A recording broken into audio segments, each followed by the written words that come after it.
दोस्तों, क्या आपने कभी सोचा है कि जिंदगी में हमें सबसे ज्यादा ताकत किस चीज से मिलती है? यह ताकत पैसा नहीं है, शोहरत नहीं है और न ही केवल रिश्ते। असली ताकत है हमारी इच्छाएं, हमारी चाहतें। इंसान की चाहतें ही उसके जीवन की दिशा और दशा तय करती हैं। पर सवाल यह है कि क्या हर चाहत पूरी हो सकती है? क्या सिर्फ चाहने से ही हमें वो मिल जाता है जो हम पाना चाहते हैं? और अगर हां, तो आखिर कौन सा रास्ता है जो हमें हमारी मंजिल तक ले जाता है? कहा गया है कि अगर किसी चीज को दिल से चाहो तो पूरी कायनात उसे तुमसे मिलाने में लग जाती है।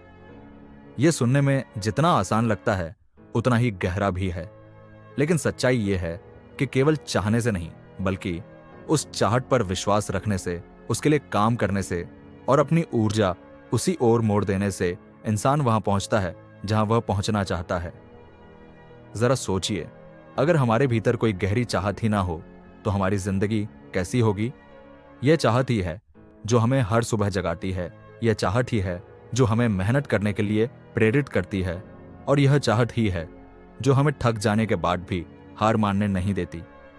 पर यहां सबसे बड़ा रहस्य है, हर चाहत पूरी क्यों नहीं होती? इसका उत्तर छिपा है हमारी सोच, हमारी ऊर्जा और हमारी निरंतरता में। दोस्तों, इस दुनिया के दो पहलू हैं। एक पहलू वह है जिसे हम आंखों से देखते हैं, यह भौतिक दुनिया। घर, गाड़ी, नौकरी, पैसा, रिश्ते, सब कुछ जो नजर आता है।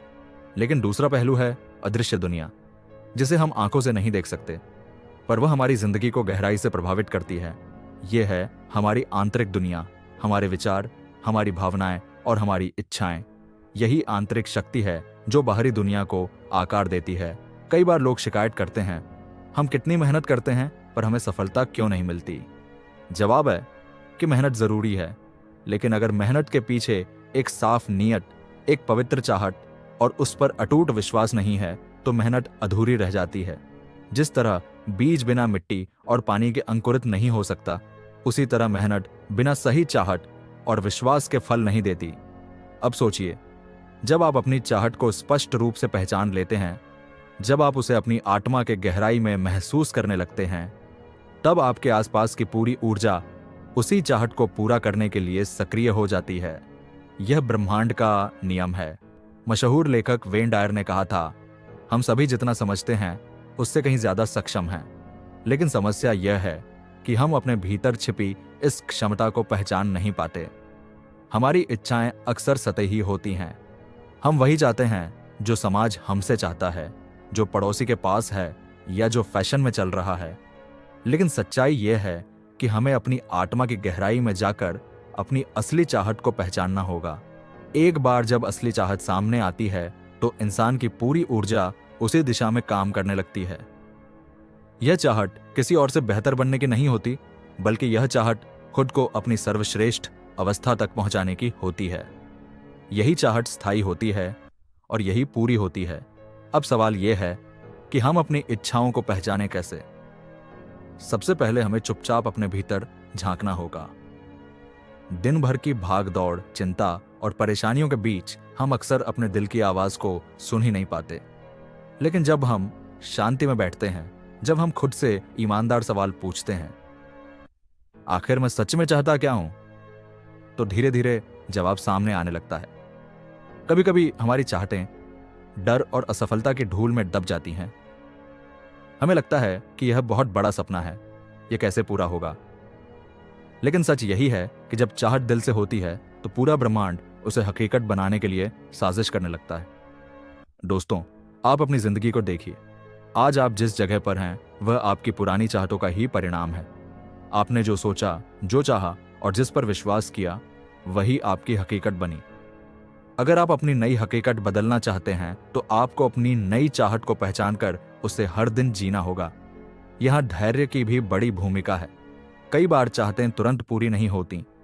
ब्रह्मांड हमें परखता है, क्या हम सच में इसके लायक हैं? क्या हम सच में इसके लिए तैयार हैं? यही वह समय होता है जब हमें हार नहीं माननी चाहिए। जो इंसान मुश्किलों के बावजूद अपनी चाहत पर अडिग रहता है, वही आखिरकार उसे हासिल करता है। जिंदगी की हर बड़ी सफलता के पीछे चाहत और विश्वास की यही ताकत काम करती है। एडिसन ने बल्ब का आविष्कार किया क्योंकि उनके भीतर यह गहरी चाहत थी कि दुनिया को रोशनी मिले। राइट ब्रदर्स ने हवाई जहाज बनाया क्योंकि उनके भीतर उड़ान की चाहत थी। महात्मा गांधी ने आजादी दिलाई क्योंकि उनकी चाहत थी कि भारत स्वतंत्र हो। अगर उनकी चाहतें सतही होती तो शायद आज दुनिया अलग होती। इसलिए दोस्तों, अपनी चाहत को कभी छोटा मत समझो। वह तुम्हारे लिए भगवान का दिया हुआ वरदान है।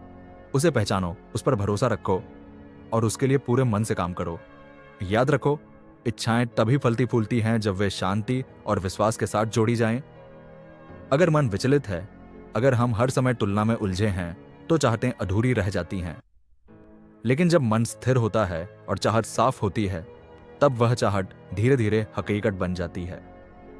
अंत में यही कहना चाहूंगा, जिंदगी का असली आनंद चीजों को पाने में नहीं, बल्कि अपनी असली चाहतों को पहचानने और उन्हें पूरा करने की यात्रा में है। इस यात्रा में जो संघर्ष मिलता है, वही हमें मजबूत बनाता है।